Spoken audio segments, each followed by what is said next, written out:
O Brasil não tem um problema de insolvência da dívida, de forma alguma, e muito longe disso.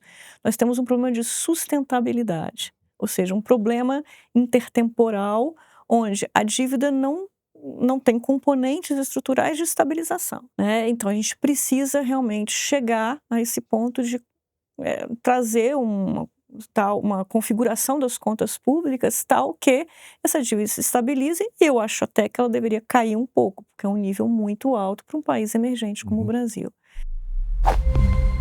Não dá para o Brasil fazer um ajuste fiscal de 2,5% do PIB de uma vez só, tá? Porque a gente não consegue cortar gastos, mas a gente consegue trabalhar para que eles cresçam na velocidade do nosso crescimento, pelo menos isso. Quando eu olho desde a Constituição de 88, eu falei: poxa, a gente tem um orçamento imenso para assistência social, para políticas sociais como um todo, e a gente não conseguiu sair dessa dependência entre Estado e assistência social. Ou pelo menos reduzir, a gente só aumenta. Será que isso não é um ponto de alerta de que nós estamos errando no desenho dessas políticas? Eu não vejo o mundo conseguindo, nenhuma parte do mundo conseguindo ganhar no relativo, com as maiores economias do planeta não indo bem.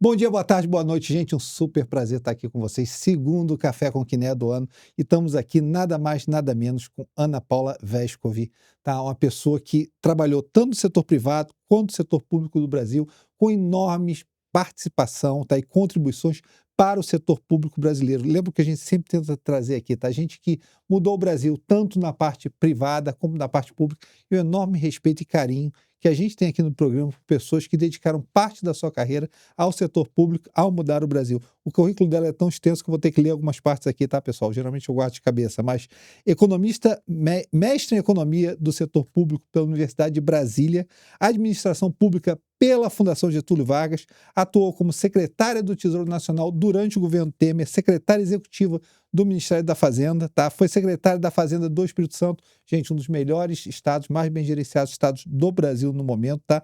Presidente do Conselho de Administração da Caixa Econômica e do IRB, Conselho de Administração da Eletrobras, estou chegando ao final, tá, gente? Atualmente ela é economista-chefe do Banco Santander no Brasil e membro do Conselho de Administração e Comitê de Auditoria, tá, da Ultrapar. Gente, uma pessoa que trabalhou no setor público e privado, contribui muito pelo país. Ana, muito obrigado pela sua presença aqui hoje. Rui, eu que estou muito feliz de estar aqui com vocês. Obrigada pelo convite, uma enorme satisfação. Tá bom. Eu queria começar pelo seguinte: a gente sempre fala aqui, eu tenho enorme admiração, todos nós na Quiné temos, por pessoas que servem o Brasil no serviço público e têm essa vocação. Eu, pessoalmente, não servi. Eu sempre falo isso, eu tenho admiração por políticos e pessoas do serviço público, que eu acho um trabalho extremamente difícil de ser feito. Como é que nasceu essa paixão? A sua formação inicial foi em administração pública? Pois é, mas antes de tudo, Rui, ainda sempre há tempo, né, da gente começar. Então, fico torcendo aí para sua experiência no setor público um dia chegar. Tenho certeza que você vai se sentir muito honrado por ela, como eu sempre me senti. Bom, a Obrigado. minha paixão, ela começou pela economia, de fato, né, mas eu sempre gostei de discutir o Brasil, sempre gostei de entender o país um pouco mais a fundo, e isso me tirou da engenharia, para onde eu comecei a fazer lá os primeiros testes dos vestibulares, né, e quando eu fui aplicar para valer, eu acabei mudando para a economia, né, e isso foi um grande acerto, porque eu acho que mais do que ter a profissão de economista, eu sou uma economista, eu me sinto como tal. E a administração pública foi a paixão correlacionada, né. Então, obviamente que quando eu me formei era um Brasil que estava muito em dificuldade econômica, eu me formei na época do Plano Collor, você imagina quantos empregos que estavam disponíveis naquela época, e eu busquei aí a oportunidade do serviço público, estava num estado pequeno, do Espírito Santo, então, para mim isso foi uma conquista daquele assunto que eu sempre fui apaixonada por ele, que era o Brasil, numa época efervescente, porque a gente estava estabilizando o Plano Real, a gente estava consolidando o Plano Real. Então, fui para Brasília em 97, discorri uma carreira no Centro de Formulação, né, de Política Econômica, que era a Secretaria de Política Econômica. Fiquei 10 anos lá, e aí começou a minha história, né, como dentro do serviço público, dentro de todas as reformas que a gente pôde participar e acompanhar, reformas estruturantes para o Brasil.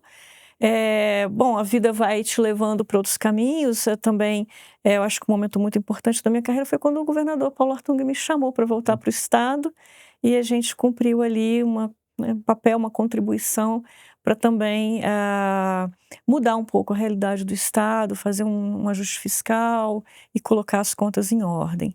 E, bom, depois veio o que você já comentou, o convite ali do governo Temer, né, para a gente participar de mais uma etapa desse ajuste de contas, do ajuste econômico, mais do que o ajuste fiscal do Brasil. Então, assim, fico muito feliz em ter tido, né, a honra de servir o meu país. Em 2 ocasiões de sucesso, né, uma do governo Temer, que foi uma reforma fiscal que funcionou no Brasil por muitos anos, e a segunda no governo do Espírito Santo, terra do meu pai também. Olha que legal. Então eu espero que eu quero ouvir um pouco da história, mas vamos então, a gente decidiu chamar esse programa Soluções para o Brasil, né, porque todo mundo fala tanto de problema para o Brasil, vamos tentar, a gente vai ter que falar dos problemas, né, não tem Sim, como sim, sim. evitá-los, mas tentar falar um pouco também de como a gente pode ver um quadro de soluções. Começando de uma visão geral, Ana, o que você...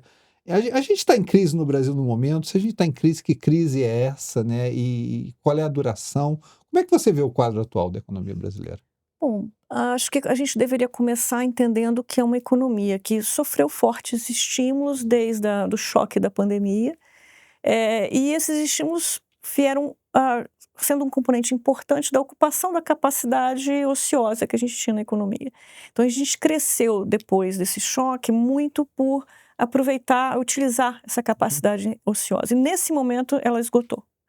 Então, a economia que chegou na hora da verdade, né, onde a gente precisa realmente, para continuar a crescer, fazer os ajustes que são necessários, colocar as coisas nos trilhos, para a gente, inclusive, conseguir perceber de uma maneira mais clara qual é esse nosso potencial de crescimento.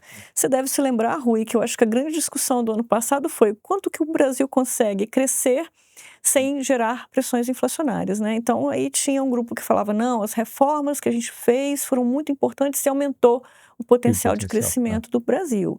E a gente falava assim, primeiro que essa conta é difícil de fazer, as reformas realmente foram super importantes, mas nós temos forças contraditórias. Ainda bem que a gente fez as reformas, porque a gente tem uma demografia que está puxando a gente para um crescimento mais baixo, né?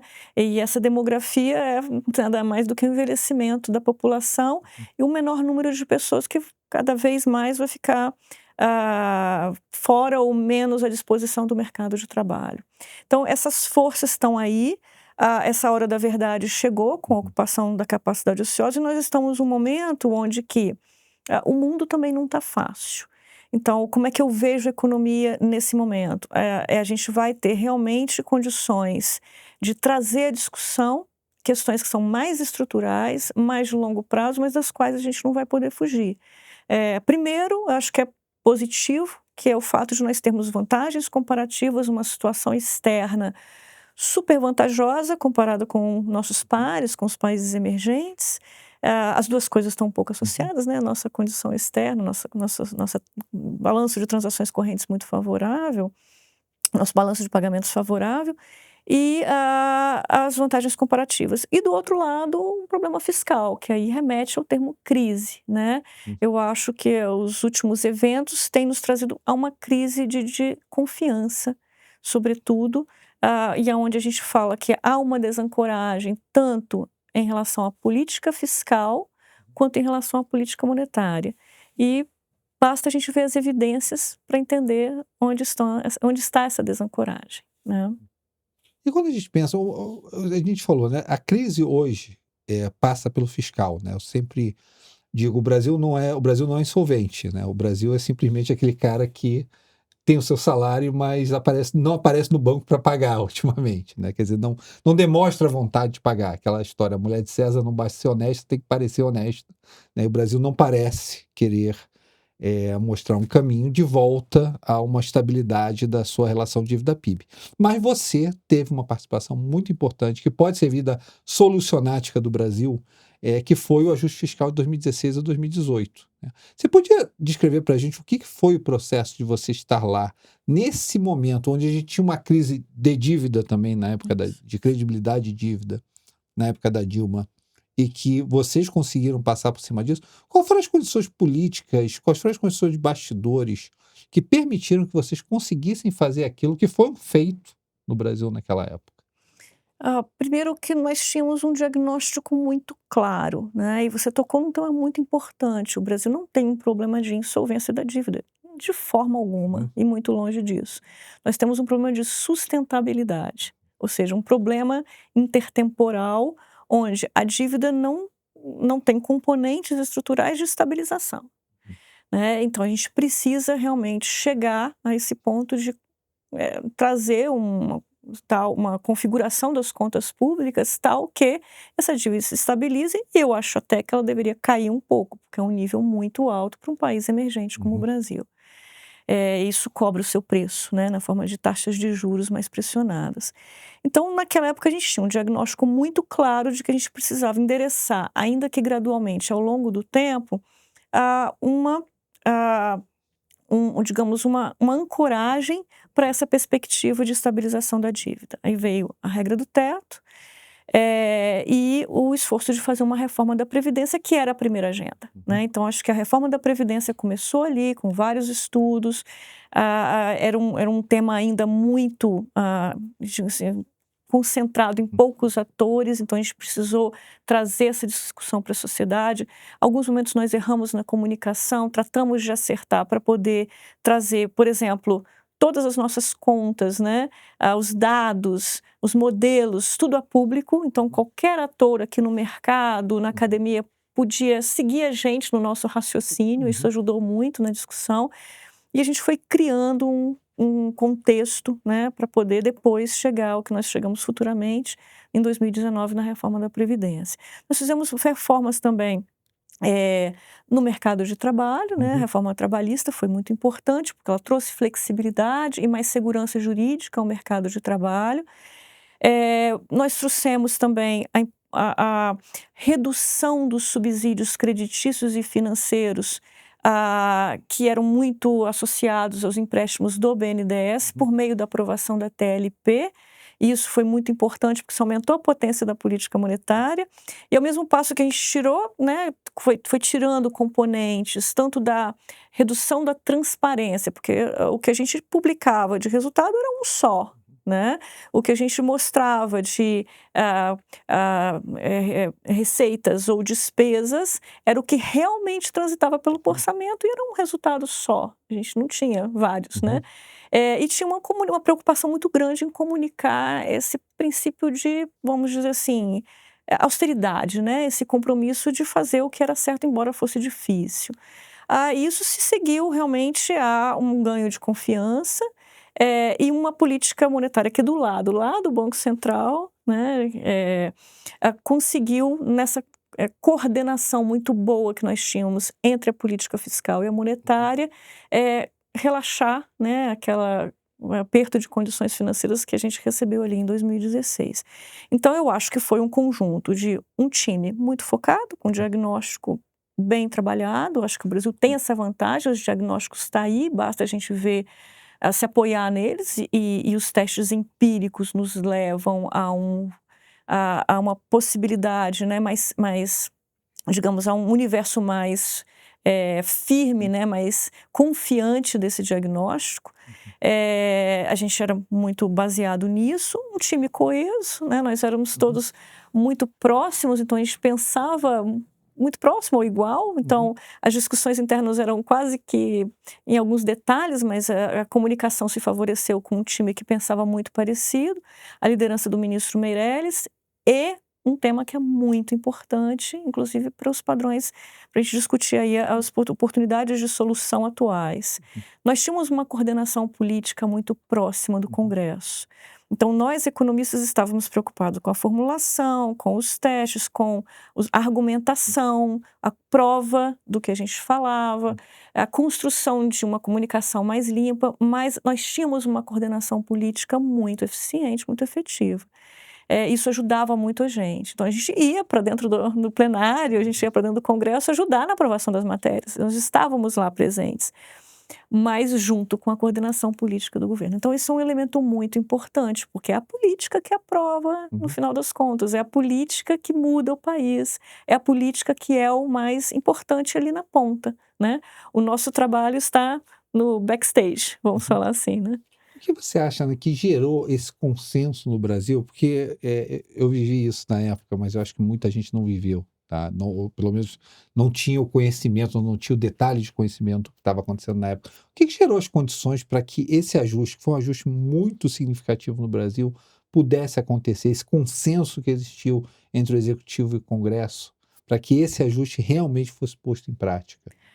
São muitos elementos, eu costumo falar que a poucas ações falam mais do que milhões de palavras. Então, a gente foi executando aos poucos, na medida do que a gente conseguia, à medida dos espaços que a gente tinha. Você sabe disso, nem tudo foi perfeito, nem tudo deu 100% certo, mas eu acho que a gente teve uma consistência na execução e uma consistência na relação, tanto com o mercado, quanto com os atores políticos, com os agentes públicos, quanto dentro do próprio governo. A gente tinha uma consistência muito grande, né, e uma coesão, acima de tudo. Mas eu acho que se eu pudesse resumir isso tudo, né, dos atos, falando muito mais do que milhões de palavras, eu diria que foi uma questão de confiança, né. Hum. Então veja, eu tinha ali a função de falar muitos nãos, Uhum. né, e eu sempre tive uma preocupação muito grande de quando eu atendia, às vezes, atores políticos, agentes que tinham milhares, milhões de votos, né, Uhum. e eu não. Eu sempre tive a preocupação de trazer fundamentos, e mostrar coerência, porque às vezes eu recebia grupos diferentes no mesmo dia, de vertentes diferentes, de Uhum. instâncias diferentes, às vezes estados, municípios, deputados, senadores, enfim. Eu sei que todos eles saíam com a impressão de que eu falava a mesma coisa para todos, Uhum. né, dava o mesmo nível de argumentação. Então, são pequenas coisas que vão compondo esse quadro, tá. Eh, por isso que eu acho que, primeiro o Brasil teria que buscar consenso em torno desses diagnósticos, né. Nós temos que fazer um ajuste fiscal? Temos. De que tamanho? Tal tamanho. Pelo lado da receita ou pelo lado da despesa? Na minha opinião, pelo lado da despesa. É fácil? Não. Mas por que que é importante, né? O que que isso vai trazer de benefício para a sociedade? Quais vão ser as consequências desse processo? Hum. Então, eu acho que essa é a primeira construção antes da gente sair a campo, né? Com uma agenda muito clara, para chegar a esse, enfim, colher esse benefício aí de ter uma macroeconomia arrumada, Uhum. né. Acho que a gente já vivenciou no Brasil essa macroeconomia arrumada. Uhum. A política monetária fica mais leve, a gente convive com juros mais baixos, a gente também, juntando a esse fator macroeconômico, as reformas institucionais que a gente, pode fazer, a gente já está fazendo, né, várias reformas aí nos últimos 10 anos. Eh, Se isso tudo for voltado a melhorar o ambiente de negócios, somando um ambiente macro leve, com esse ambiente de confiança entre quem faz negócios, quem empreende, quem se coloca no mercado de Uhum. trabalho, quem inova, isso o Brasil não tenho dúvida, né, que é para frente que vai, é só acrescenta. Mas vamos colocar uma comparação com o tempo atual, tá? O que que a gente teve? Ali, você disse, houve um grande consenso entre Congresso e Executivo para que essas medidas fossem aprovadas. E eu acho que uma coisa interessante do teto de gás, você me corrige se eu estiver errado, mas é que a aceitação política se deu muito pelo fato de que se ajustava num número de anos. Você congelava um teto, no tempo zero nada acontecia de substancial, mas gradualmente esse ajuste ao longo dos anos ia acontecendo pelo efeito do teto, né? Aqui, nesse momento agora, a gente precisa de um consenso razoavelmente grande, porque eu acho que o ajuste é razoavelmente grande. Eu não sei Sim. seus números, mas eu acho que para estabilizar isso, você precisaria começar com pelo menos uma coisa perto de 3% do PIB. Dá para a gente chegar a uma base em que a gente considere, bom, dá para encontrar sustentabilidade. E a gente teve um primeiro movimento. E nesse primeiro movimento, né, como se fosse a abertura de um jogo de xadrez, o ministro Haddad apareceu com um valor que era 0,3% do PIB, vou falar uma coisa mais ou menos dessa magnitude, e o Congresso, não sou eu que diz, está em todas as fontes, pediu emendas para poder aprovar quer dizer, para guardar despesas, a gente pediu mais despesas de uma outra natureza. A gente está muito longe desse consenso, na sua cabeça? O que eu vejo aqui, eu olho para o mundo inteiro, eu não vejo nenhum país, tirando a Argentina, Aham, né, que é é. nosso vizinho, que está conseguindo defender socialmente uma austeridade fiscal, né. Uhum. Até a Alemanha, que sempre foi um parâmetro ali, um padrão muito forte, né, de, ah, digamos, compromisso social com o equilíbrio fiscal, está ali abrindo mais essa discussão e tem já divergências em torno desse consenso social. Ele não está mais tão forte Hum. como ele já foi no passado. Então isso é um movimento mundial. E da onde eu vejo que vem isso? A gente está sofrendo fragmentações sociais, né, Uhum, políticas. As sociedades estão mais polarizadas. uhum. Então a construção desses consensos está mais difícil. Eu acho que costumo falar isso, e talvez seja uma ousadia da minha parte, mas é como eu enxergo o problema, como eu penso. Quando a gente chega a ter um problema fiscal, é porque ele né, aonde deságua todo a configuração da Turbilhão da sociedade. sociedade, né? Então, é onde ele manifesta, né, essas questões que levam as forças predominantes de mais gasto e mais gasto, né, por falta, de um parâmetro, enfim, um olhar mais coletivo dentro da sociedade. Porque, fazer ajuste das contas públicas é um negócio chato e ruim. A gente Uhum, corta, corta, corta, reduz, uhum, reduz, reduz. Então, assim, para você entender isso e aceitar, é porque, assim, isso é bom para todo mundo. Às vezes é mais difícil para alguns grupos, mas é bom para o país e no longo prazo, médio e longo prazo. Nós aprendemos recentemente que, não obstante ser bom no médio e longo prazo, ele traz a presente ganhos, porque os mercados descontam esse benefício a valor presente. Então, já reduz juros na curva, o dólar já fica mais depreciado, o real mais apreciado, a gente já vê as bolsas se valorizando mais, e tudo isso movimenta um sentido melhor na economia. Mas trabalhar com sustentabilidade desses resultados, com sustentação desses resultados, também não é fácil, porque às vezes os estímulos de você dar alguns impulsos, colher o benefício dos impulsos no longo prazo, mesmo que eles não sejam sustentados, né, é o tal famoso voo da galinha, uhum, às vezes, enfim, confunde, né. uhum. Então veja, a gente está nesse caminho dos impulsos desde o pós-pandemia. Foi importante a gente dar uma sustentação na economia, porque foi um quadro absolutamente crítico, mas nós ainda não conseguimos sair de lá. Talvez agora, nesse primeiro semestre, vai ser um dos poucos momentos onde a gente vai ter um primeiro freio, né, da tendência de subida dos gastos. Veja, não estou falando de corte de gasto, estou Uhum. falando que o gasto vai tender a crescer a taxas menores, com uma política monetária contracionista. Então, a primeira vez que a gente vai ver uma certa coordenação maior entre política fiscal e monetária, mas a gente está longe de enxergar ainda uma velocidade de crescimento dos gastos reais do país, do setor público brasileiro, compatível com o nosso PIB potencial, compatível com o nosso crescimento potencial. Então, eu acho que é daí que a gente tem que partir. Eu falo, olha, qual o crescimento potencial que a gente quer ter? Quais as reformas que são importantes para isso? Dado que a gente ainda não está lá, né?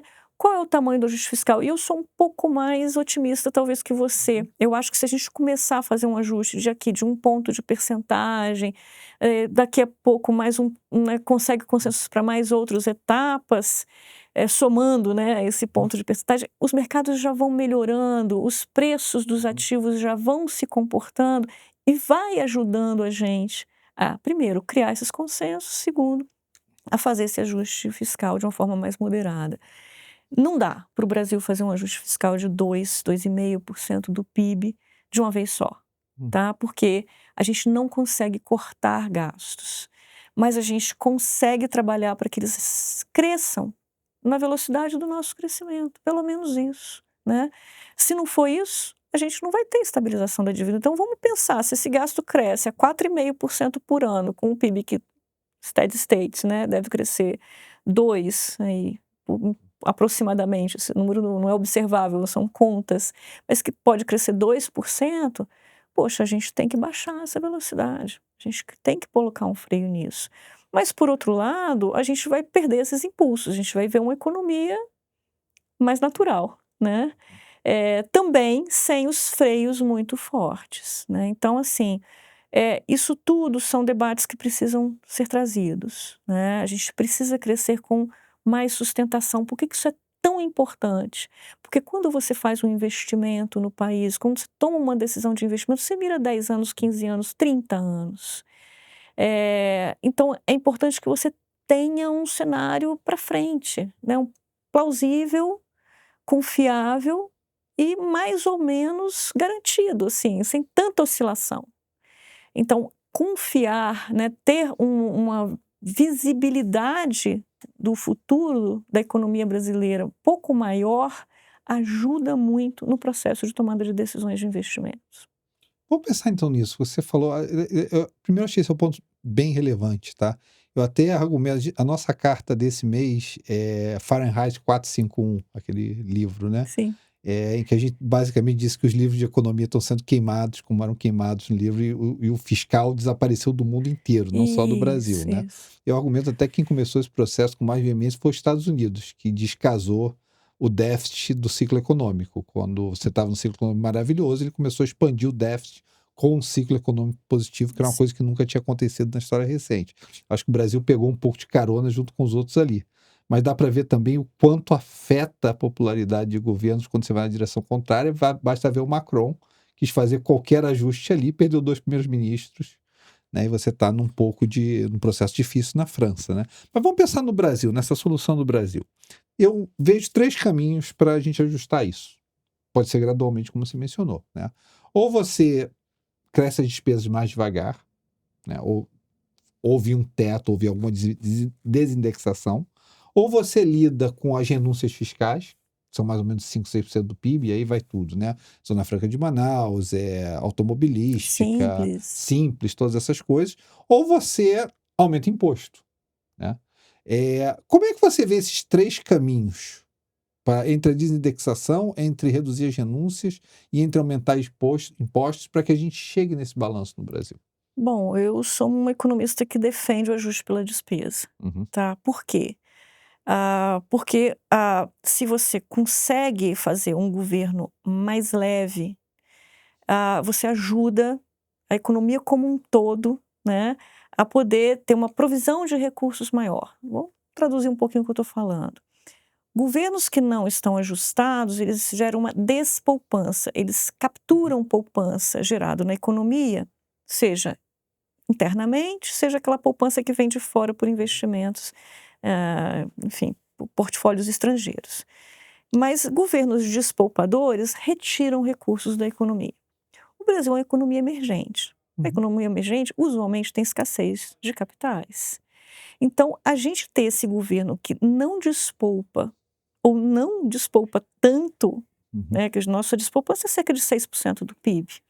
Se a gente reduz essa despoupança, a gente aumenta a provisão de recursos e isso trabalha com, imagina o juro como um preço, né, entre oferta e demanda de Uhum. poupança. Quem demanda poupança quer fazer um investimento.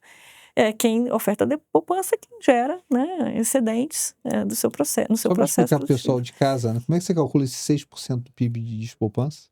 Isso é enfim, a gente usa contas nacionais, o IBGE é um pouco defasado, mas olhando o agente setor público consolidado dentro da economia e a sua função de produção, é o que ele precisa tirar de recursos privados, né, Uhum. para poder se prover, né, da falta de recursos que ele tem. Perfeito. Então a gente olha as contas econômicas integradas, a gente faz algumas regressões para poder antecipar no tempo, porque de forma, isso é muito defasado, geralmente 2 a 3 anos de defasagem, tá. Perfeito. Quando o IBGE publica, ele está com 2 anos de defasagem. É que o governo tem que tirar da Até ele economia publicar a próxima são vis-à-vis o que 3 anos. perfeito. Então é isso, ele tem que retirar da economia para se financiar, Uhum. tá. Então, uma forma da gente entender isso são as necessidades de financiamento do governo, e nominais, né. As necessidades de financiamento do governo é tudo que ele precisa rodar de compromissos dentro do exercício, né, e que ele não tem ele próprio. ele precisa tirar de alguém, Uhum. né? As pessoas confundem muito. Falam assim, não, o nosso problema é juros. O dia que a gente pagar juro barato, é só diminuir o juro. Aí resolve tudo. Olha, desculpa, mas o juro até transita pelo orçamento público por uma questão de transparência. Mas esse juro, esse recurso não é público. Uhum. Esse é um recurso privado dos poupadores, que aplicam nos títulos do Tesouro para sua poupança, eles abrem mão do consumo, vai lá, aplica nos Uhum. títulos do Tesouro, os fundos de pensão, os trabalhadores, enfim, e todos os demais aplicadores, instituições financeiras e tudo mais.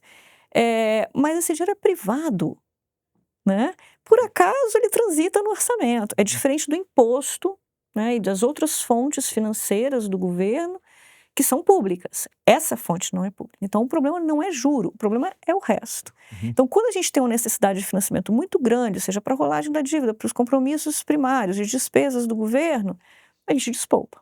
Tá? E aí tira recursos que você poderia estar financiando de uma forma mais barata, mais leve, um investimento, né?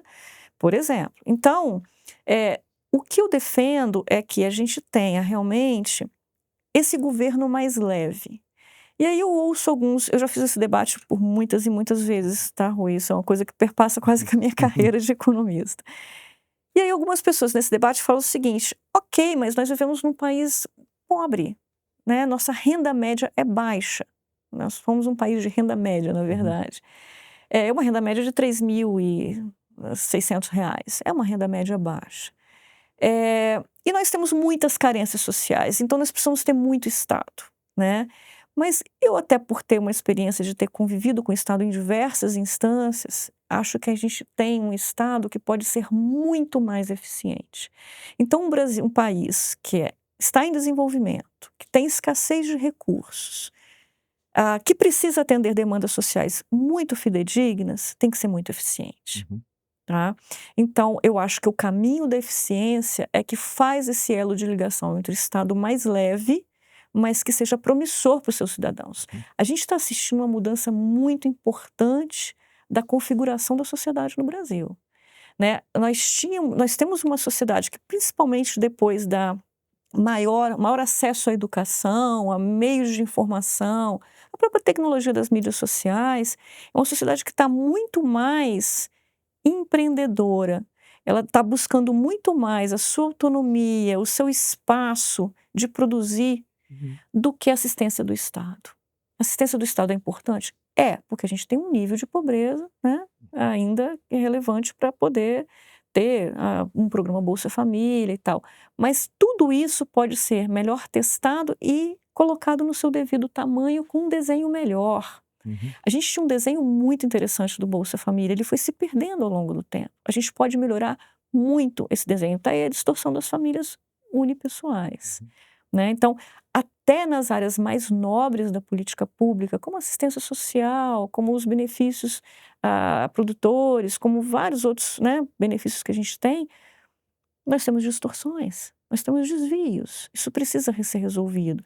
Nós temos um espaço muito grande para fazer um alinhamento melhor entre o serviço público, os servidores públicos, a sua avaliação de desempenho, a sua avaliação de resultados, para alinhar. Assim, quando eu olho desde a Constituição de 88, eu falei, poxa, a gente tem um orçamento imenso para assistência social, para políticas sociais como um todo, e a gente não conseguiu sair dessa dependência entre o Uhum. Estado e assistência social. Ou pelo menos reduzir, a gente só Uhum. aumenta. Será que isso não é um ponto de alerta de que nós estamos errando no Uhum. desenho dessas políticas?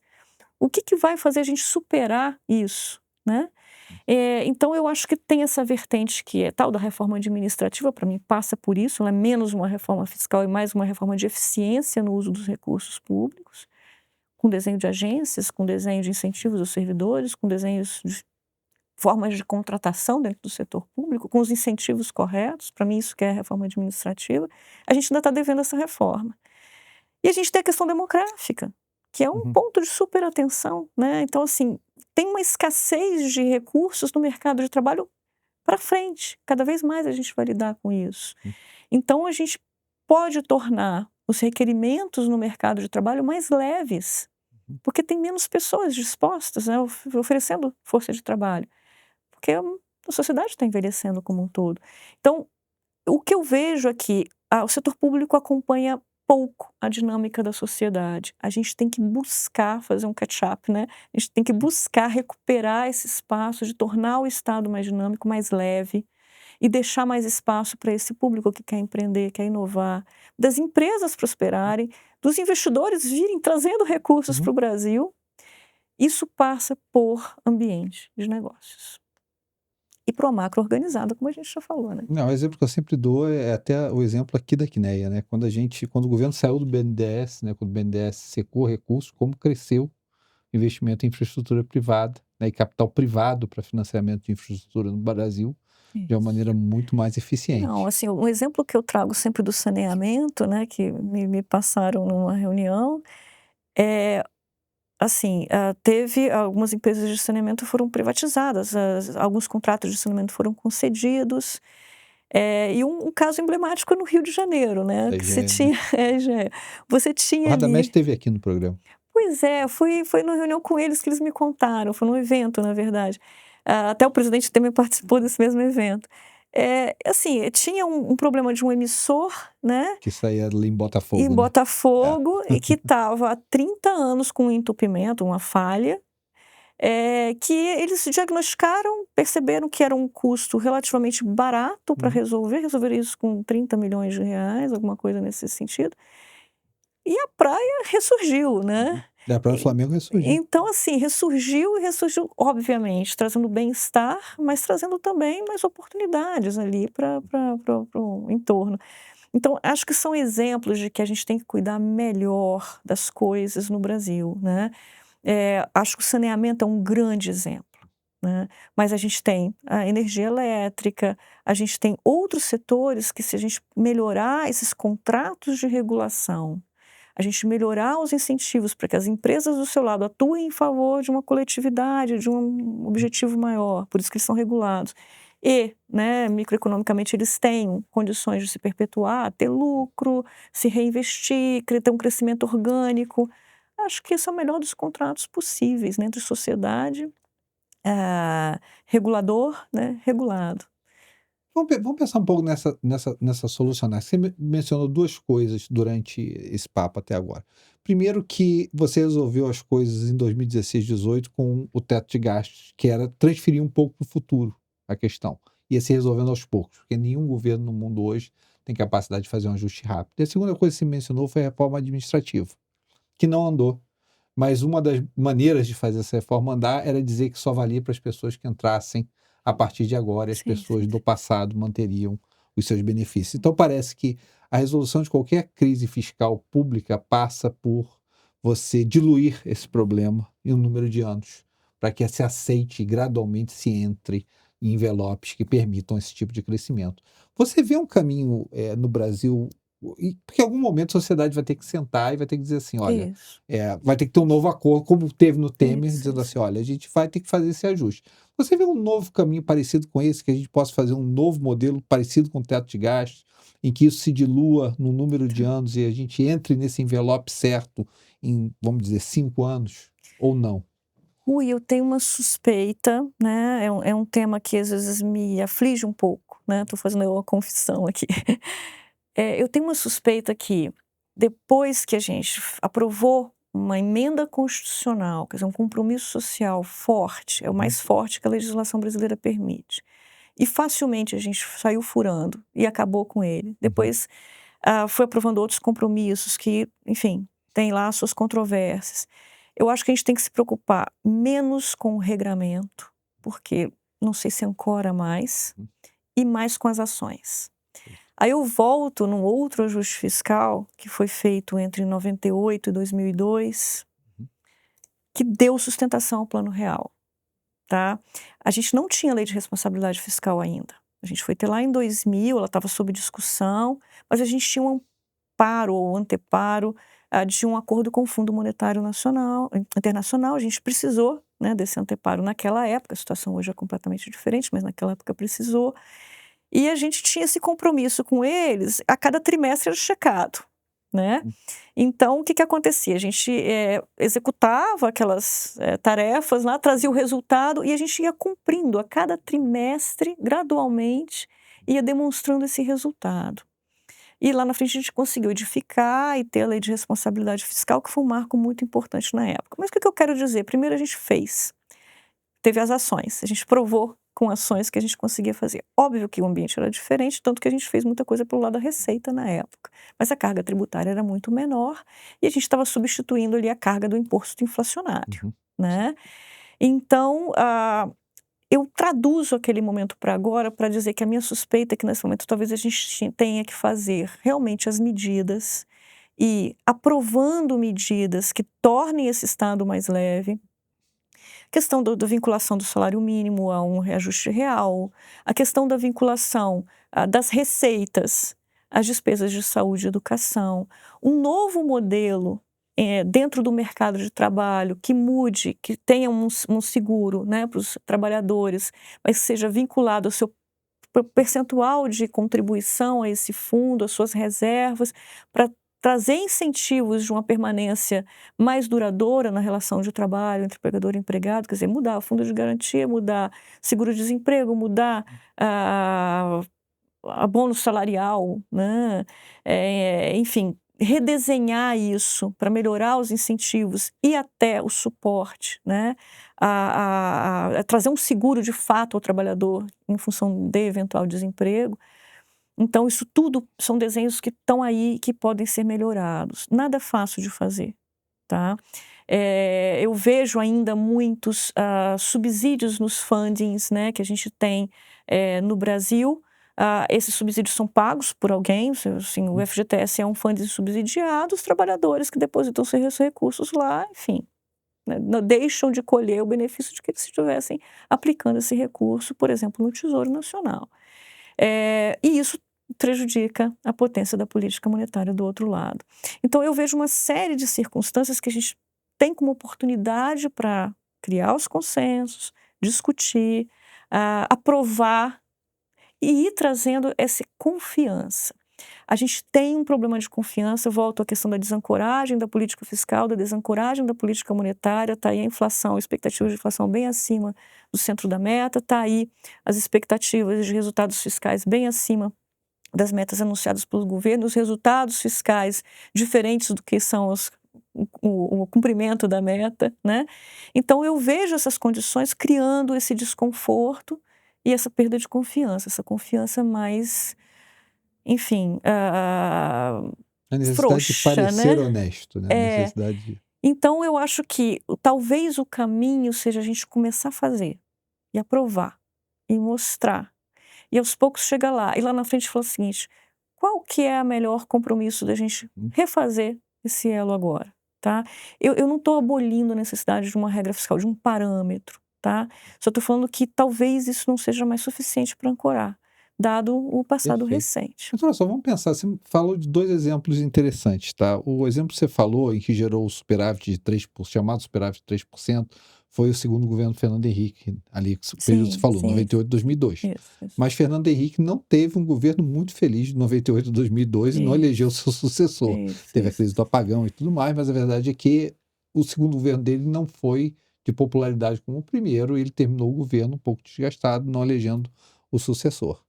O segundo exemplo foi do governo Temer, né, que a gente fez esse ajuste. Aliás, a gente até calculou no nosso paper que se a gente tivesse mantido depois ali da Covid, né, o gasto crescendo só em linha com o PIB, a gente teria um superávit hoje, em linha com a inflação, Verdade. desculpa, a gente teria um superávit de quase 3% hoje em relação às contas públicas, é que a gente gastou tudo. Mas o presidente Temer saiu do governo com 5% de aprovação. Eu queria dar o exemplo também do presidente Trump, recentemente, que ele não é um político, não pode se reeleger, não tem conexão com o partido, mas não quer tocar nos gastos de seguridade social e o Medicare, Sim, Medicaid, o né? Medicare. Ele disse, ali eu não toco, ele sabe que a queda de popularidade é grande. Será que a gente, Ana, será que para fazer isso, tudo isso que está falando, a gente não vai ter que... O Churchill tinha aquela frase máxima, né? Os americanos, a gente confia que vão fazer a coisa certa e depois tentar todas as soluções erradas. Será que a gente vai tentar mais solução errada até que esse acordo possa chegar? Difícil falar, porque, enfim, eu vejo gradualmente esses consensos sendo construídos. Isso aconteceu com a reforma da Previdência, isso aconteceu com a reforma trabalhista, isso aconteceu agora com a reforma tributária. Quantos anos a gente ficou para fazer uma reforma tributária no Brasil? 30. Eu sou um tipo de analista que enxerga governos como, em última instância, manifestações sociais, né? Não são perfeitas, porque até o nosso regime representativo também não é tão perfeito. Mas eu prefiro enxergar assim, porque disso decorre talvez uma análise que a gente precisa realmente contar com lideranças, né? Lideranças que induzam esse debate, que tragam à luz do sol esses temas. Lideranças que sejam inspiradoras, né? Lideranças que abram mão da sua popularidade ou usem a sua impopularidade em benefício público e social. De alguma forma, o governo Temer teve isso, né? Ele nasceu com um déficit de popularidade muito grande.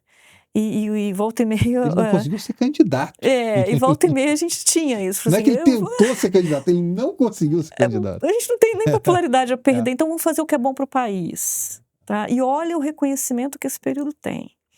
E eu também tenho uma experiência que uniu as duas coisas. Uma excelente aceitação social com fazer o que é difícil, mas o que é correto, que foi os períodos do governo Paulo Artunga que eu participei. Acho que outros governos, né, que, enfim, eu não participei, ou que eu não, poderiam também ser exemplos desse processo. Conta um pouco para a gente dessa história do Espírito Santo, que pouca gente conhece. O Espírito Santo, enfim, eu estava fora, né, no governo federal, mas depois dos anos 2000, ele teve uma história de realmente conseguir tirar o crime organizado de dentro do Estado, combater a captura das instituições locais pelo crime organizado de diversas facetas, de diversas naturezas, conseguiu fazer isso com ajuda federal, né, com uma união que ultrapassou o Estado, com uma união da sociedade civil, porque um movimento empresarial e de lideranças privadas, não só empresarial, mas até de líderes religiosos, se uniu e formou uma instituição no Espírito Santo em defesa do Espírito Santo, que se chama Espírito Santo em Ação. Tem uma configuração de uma OCIP, e isso daí deu suporte ao governo e essas medidas, foi dando sustentação. E, em algum momento, foi transformado numa instituição de planejamento do Estado e não do governo de longo prazo. Então, foram essas instituições, né, uma liderança inspiradora, apoio amplo da sociedade civil organizada, apoio de outras instâncias governamentais e um norte, né? Então, acho que assim, o Brasil tem uma condição comparada aos seus pares, a outros países, nessa conjuntura global que a gente começa a vislumbrar aí com essas mudanças de placas tectônicas, com grandes mudanças de tecnologia, questão demográfica, essa própria mudança, né, enfim, de padrões geopolíticos, né, o Brasil tem uma situação muito privilegiada. Né? A questão energética, nós somos um país que está longe dos temas geopolíticos mais aí acirrados, Nossa, né? é uma economia bem fechada, né? Temos a oportunidade de abrir nossa economia, porque somos muito fechados, temos essa oportunidade, mas é um país muito grande, uma economia muito grande também, quer dizer, eu posso voltar a esse tema, eu acho que a gente abriu o Brasil, mas de outras formas. Mas, enfim, eu vejo como a gente muito bem posicionado. Talvez, assim, essa construção de uma estratégia de longo prazo, a gente ter esses estímulos para lideranças que realmente levem o país para esse longo prazo, né? Por exemplo, política educacional deveria ser uma política do país. Assim, a educação é muito estratégico para ser política de governos. Deveria ser política de Estado, do país, né? O setor privado tem muito a contribuir. Então, a gente deveria ter uma ligação saudável, obviamente, que é esse planejamento que faz, né? Mas com uma participação público-privada. Desenvolvimento é uma parceria público-privada. Né? Jamais a gente vai conseguir levar esse equilíbrio. Não, o Estado tem que ser mínimo, não, o Estado tem que ser enorme. Né? É uma parceria, ponto. Tem que servir o coletivo, né? E esse desenho é bom para os dois lados. Né? Tem que ser, senão você não consegue, né, traçar esse caminho. Então, eu acho que é isso. O que está para fazer é difícil, é impopular. né? Mas daí que existe a importância desse papel das lideranças que vão dialogar com a sociedade pela política e dizer, nós precisamos fazer para chegar melhor lá na frente. Falando de impopularidade, falando de medidas radicais, né, a gente tem o exemplo do nosso vizinho, do Cone Sul aqui da Argentina, né, em que elegeu um presidente, mudou a perspectiva política, né, saindo do peronismo, e ele chegou, né, eu acho que tomando um risco enorme, né, porque ele sabia que ia gerar uma recessão na Argentina, e ele me leva as contas públicas, se eu não me engano, de alguma coisa como um déficit de 6%, que é maior do que o nosso, Sim. para um superávit de 3, se eu não me engano, da última vez que eu vi os dados, ou pelo menos alguma coisa dessa O natureza, né? nominal é um pouco É menor. um movimento bem grande das contas, tomando um risco político enorme, né? Ele está no caminho. A Argentina estaria no caminho certo na sua concepção e teria exemplo ou teria paralelos que possam ser aplicados ao Brasil? Olha, só o fato deles terem reduzido a inflação à metade, deles terem feito, né, esse ajuste fiscal no tempo que fizeram, eu acho que isso revela que eles estão no caminho certo. O que preocupou muito a gente no início, né, a dificuldade de você sustentar o apoio político, dado que a pobreza aumentou no curto prazo. Uhum. E você tem um custo realmente pesado nesse processo de ajuste, a gente sabe disso. Mas sem outra saída, né. Eu acho que agora, passado um ano, a gente vê o quê? A pobreza já começa a diminuir, Uhum.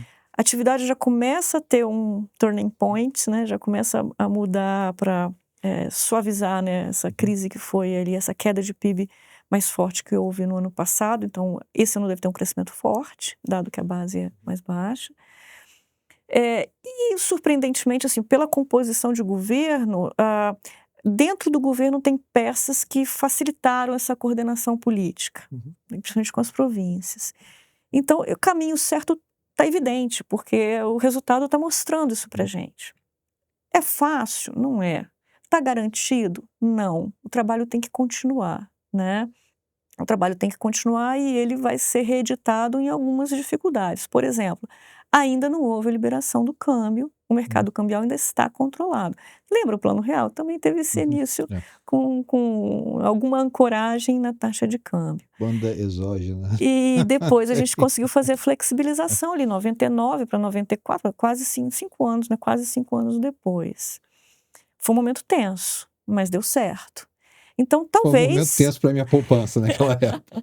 talvez a gente vá ver ainda outras etapas desse plano. A gente tá faltando uma âncora nominal, mas por outro lado o governo está tentando atrair investimentos ou fazendo o seu dever de casa, né, porque é o que eles falam, a gente vai fazer a nossa parte, tomara que venham os investimentos, porque são importantes, né, dentro dessa parte de infraestrutura, né, para poder trazer uma modernização da infraestrutura e trazer com isso a possibilidade de você aliviar o resultado externo, né, as contas externas do país.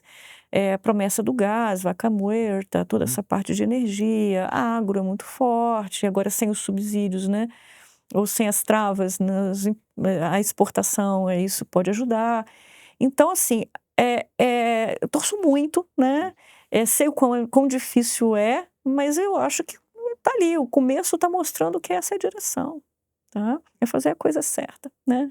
Colocar, assim, é um pouco diferente, mas a gente gosta de fazer esse paralelo, porque ajuda as pessoas a ter o sentimento, né. É igual dentro de casa, caramba, a gente tem que viver com a nossa capacidade, né. Temos que ir fazendo os ajustes, às vezes são difíceis, mas faz parte. Você falou que boa parte disso é credibilidade, né, a percepção de querer caminhar na direção certa, e também é mudança cultural, foi algumas mensagens que você passou.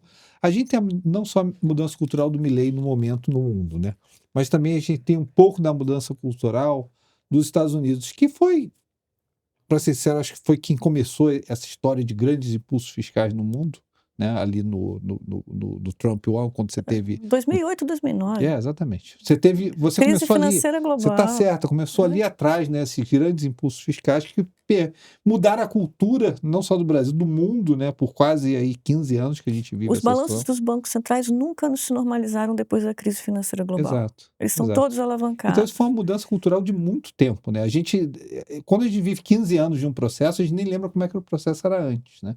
Mas você tem agora a principal economia do mundo, ele reelegeu o Donald Trump pela segunda vez, presidente, e ele chega com a proposta de que, olha, eu tenho que olhar essas contas públicas agora. Aí pega, teoricamente, a pessoa mais inteligente do mundo, que é o Elon Musk, e diz, olha essas contas públicas para mim. Você vê esse processo com credibilidade? Você acha que isso pode ser uma mudança cultural para os Estados Unidos e para o mundo e pode afetar o Brasil? Pois é, o que a gente fez? A gente fez uma conta reversa, porque eu conversei com vários analistas, várias pessoas, assim, qual é o potencial desse ajuste da administração pública, né, que é a comissão DOGE, que é do Elon Musk. Qual é o potencial disso de economia de recursos, dado que tem a reedição dessa redução de impostos que foi aprovada no primeiro governo Trump, que acontece agora no final de 2025, e outras pressões fiscais, né, que vêm pela pauta de campanha, que ele promete atenuar com arrecadação via tarifas e esse choque de gestão. Então, pergunta que eu fiz, qual é o potencial desse choque de gestão? Eu não tive respostas, tá? Não sei, essa conta é difícil, parará. Aqui a gente fez a conta reversa. A gente falou o seguinte, o que precisaria ser esse choque de gestão para, ainda que contando com arrecadação de tarifas, o que é arrecadação de tarifas? Vamos fazer de conta, vamos supor que vai ser uma tarifa geral de 10% para todo mundo e 60% na China. Pouco que foi a promessa de campanha ali, as conversas da campanha, enfim, as manifestações durante a campanha. Nesse processo, qual conta que a gente chegou? Se você tirar do orçamento essa parte que ele não quer mexer, do Medicare, da assistência social, da Seguridade Social lá. De defesa também, né? Que é uma conta grande. Se você tirar a parte da defesa e isso sobram as discricionárias livres dessa questão da armamentista, da despesa militar e tal, você teria que fazer um ajuste de 85% nessas despesas discricionárias para cobrir essa lacuna e estabilizar a dívida. É muita coisa. Eu acho que isso revela um tom de que... É mais difícil que fazer o foguete da ré, né? É muito difícil. Tá muito difícil. No segundo ano, depois que você cortar 85%, já dá para cortar, transformar isso em 50%. Então, assim, isso revela que não é por aí a única saída, tá? E essa preocupação com o crescimento da dívida nos Estados Unidos é uma preocupação que deveria ser global, porque isso traz para o mundo um nível de taxa de juros diferente. Eu começo a ver crescer uma teoria de que, poxa, se o Trump realmente colocar tarifa, se ele realmente, o fiscal não for bem sucedido, bom, se der alguma coisa ali de errado, talvez os países emergentes sejam beneficiados. Eu não vejo o mundo conseguindo, nenhuma parte do mundo conseguindo ganhar no relativo com as maiores economias do planeta não indo bem. Então, eu sou da fase da grande moderação, a gente assistiu isso, né? Quando o mundo se interconectou, a gente criou um ambiente econômico mais próspero. O que deu errado, né? Quando as regulações falharam e a gente teve as crises enfraqueceram essa conectividade, né? Então, vamos falar ali dos movimentos que tiveram depois da crise de 2008 e 2009, Occupy Wall Street, teve a Primavera Árabe, foram movimentos de ebulição social. E a gente está no meio dessa ebulição, que tem também uma razão muito próxima ao advento das mídias sociais, das tecnologias associadas à comunicação. Isso é um baita desafio da nossa geração e da próxima. Isso é um enorme desafio. Como é que a gente vai lidar com isso? De novo, buscando um equilíbrio que seja voltado à coesão social, né? A gente vai estar se deparando com esses temas e o Brasil não é uma ilha, né? O Brasil precisa que o mundo vá bem e o Brasil precisa fazer o seu próprio dever de casa. Óbvio que o dever... Desculpa que eu mexi no microfone. Óbvio que o nosso dever de casa está sob nosso controle.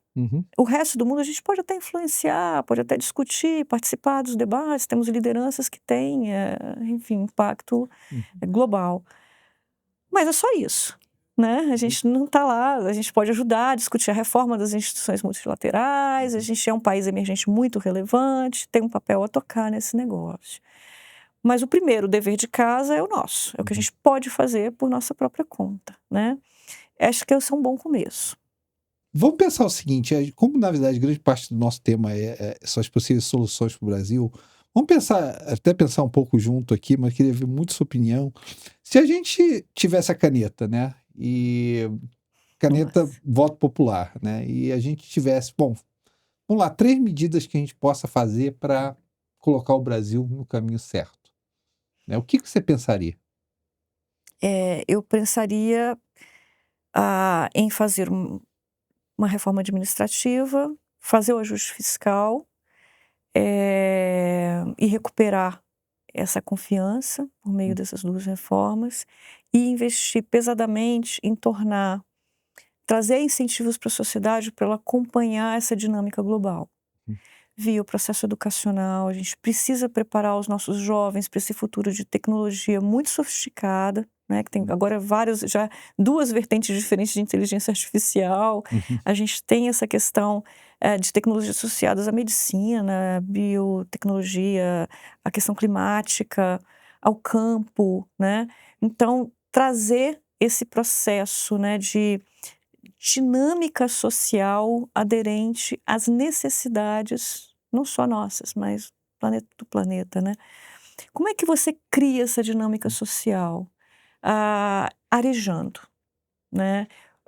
Na economia a gente entende isso, porque quando a gente fala da micro, tem as barreiras à uhum, entrada. Então, o papel da regulação de setores que são oligopolizados é sempre reduzir barreiras à entrada para você arejar esses setores que tendem a se oligopolizar cada vez mais. Então a gente conhece isso da micro. Então, extrapolando esse conceito da micro para a sociedade, a gente tem que ter uma sociedade arejada. uhum, Talvez um programa de imigração, talvez um programa que permita a gente trazer talentos, a gente reter os nossos uhum, talentos, a gente ter um sistema educacional voltado ao aprendizado e não a colocar dinheiro na educação. uhum, A gente ter uma saúde mais preventiva do que reativa, a gente usar os nossos problemas para desenvolver tecnologias. O Chile faz isso com grande propriedade, né, porque todo o processo de eh, uso de subsídios, de um orçamento de subsídios, é voltado à solução de problemas da sociedade e de uma forma horizontal, né. Um bom exemplo disso são as tecnologias voltadas para a agroindústria, para a agropecuária como um todo, hum. e que desenvolveu esse agro maravilhoso que a gente tem, a Embrapa, Com enfim, certeza, as nossas 3% de crescimento de universidades produtividade, se tivesse o risco da economia. imagina se o Brasil fosse É, 3% de é. produtividade. Eu acho que essa sociedade arejada, eu vou fazer a minha ligação lá com o prêmio Nobel, né, quem sou eu para Hum. para inventar essa roda, eles já mostraram isso pra gente de uma forma muito, muito legal.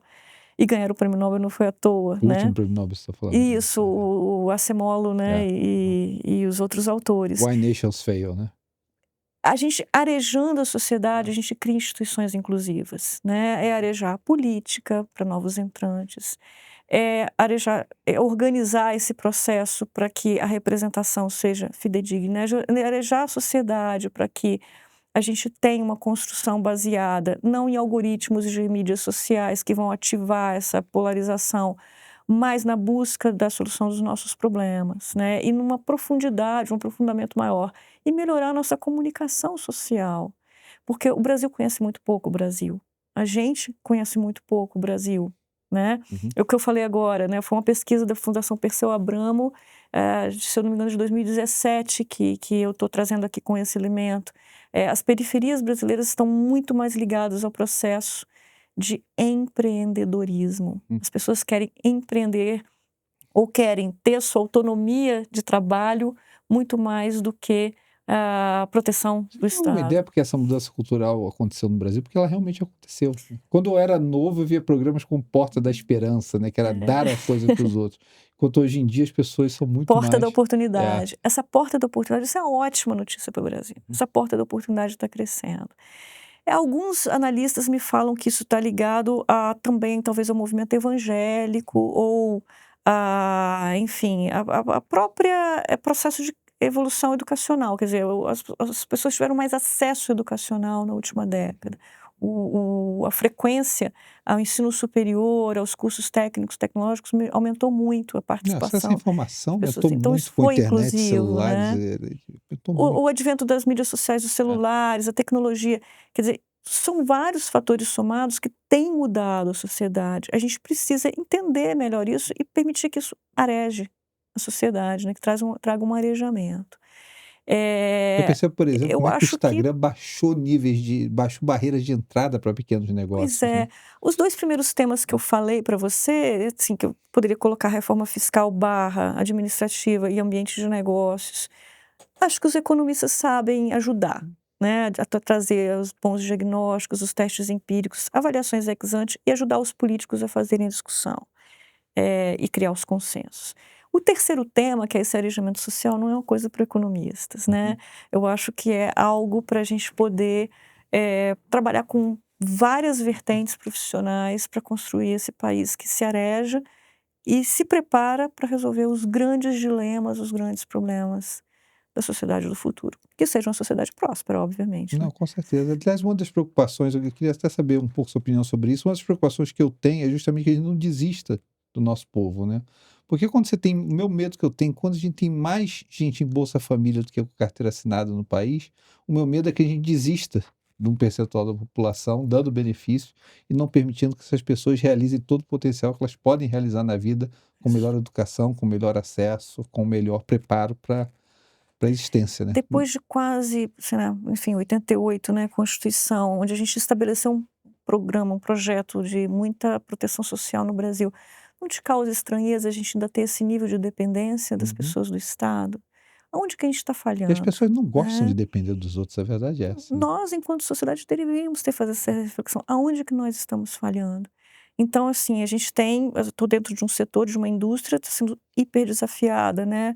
Pelas tecnologias, pelos novos comportamentos, pelo que a tecnologia permite trazer em termos de desintermediação, pela mudança que a regulação está tendo que fazer em função das novas tecnologias, das preferências dos consumidores.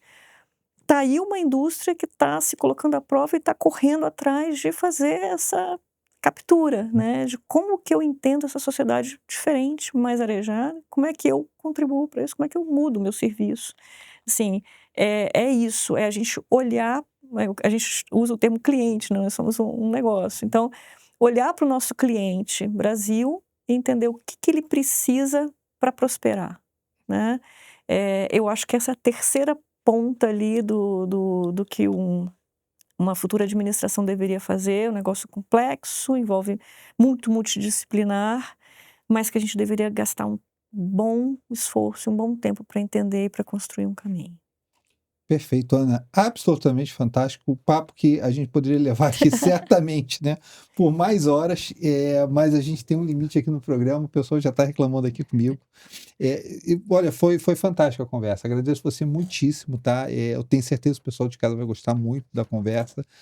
Levantou pontos para mim que eu mesmo não tinha pensado, eu vou refletir um pouco sobre eles, Oh, tá? E super legal você ter separado seu tempo e, em nome do país inteiro, agradeço por tudo que você fez aqui, todo o seu currículo, né, participação no Espírito Santo, governo Temer, e realmente, se todo mundo der um pouco, para você é o seguinte, se todo mundo der um pouco, se dedicar um pouco, a gente muda o país aos poucos. Ana, muitíssimo obrigado, tá? E pessoal, só lembrando, tá? Mais um Café com Quineia, não deixa de seguir, gostou do vídeo, dá o like, segue a gente e recomenda seus amigos para seguir a gente também. A gente quer ampliar esse canal, tá? A gente quer chegar a mais gente para poder passar essa mensagem para outras pessoas entenderem, né, os desafios do Brasil, onde a gente quer chegar. Assina o canal, assina no nosso Instagram, que nem Investimentos, nosso LinkedIn, que nem Investimento, entra no nosso grupo do WhatsApp, que nem Investimentos também, tá? E agradeço muitíssimo e até o próximo programa em que a gente vai trazer outro convidado super especial para vocês, gente. Muitíssimo obrigado. Até a próxima.